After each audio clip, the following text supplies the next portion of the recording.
কি ব্যাপার লুবনা, তুমি এখানেই এভাবে বসে থাকবে? আজকে একটা ঈদের দিন, এভাবে রুমে বসে থাকলে হবে? আফটার অল তুমি এই বাড়ির বড় বউ, সবাই কি বলবে বলো তো?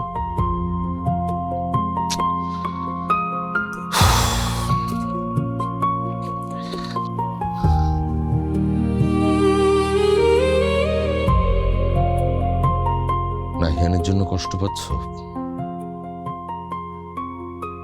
আমি কি পাচ্ছি না? একটা কথা কি জানো লুবনা, আবেগের চেয়ে যার জেদ বেশি কাজ করে না, তার জন্য কান্নাকাটি করে কোনো লাভ নেই। আমাদের উঠে দাঁড়াতে হবে। স্পিড, সকল অন্যায়ের বিরুদ্ধে রুখে দাঁড়ানোর এনার্জি পার্টনার। কই, সে তো তোমার কথা একবারও মনে করছে না। যদি করতো তাহলে অন্তত আজকের দিনে আমাদের সঙ্গে দেখা করতে আসতো, অথবা তোমার সঙ্গে ফোনে কথা বলতো। আমি মা সাফায়, আমি আমার মমতার সাথে ছেলের জেদকে তুলনা করতে পারবো না। তুমি এসব বুঝবে না। যাও, তুমি যাও, হ্যাভ ফান, ঈদের আনন্দ করো।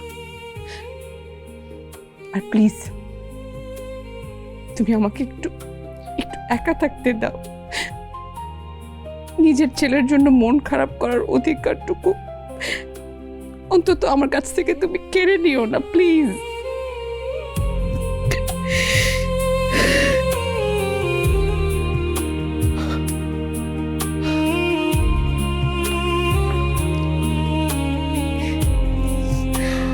মম, আমিও তোমার সাথে থাকবো। নাহিকে ছাড়া ঈদ করতে আমার একদমই ভালো লাগতেছে না। সেলিব্রেশনটা কেমন জানি ফেক মনে হইতেছে। Everything feels so empty. আমি হ্যাপি প্রিটেন্ড করতে পারতেছি না mom. I miss him so much.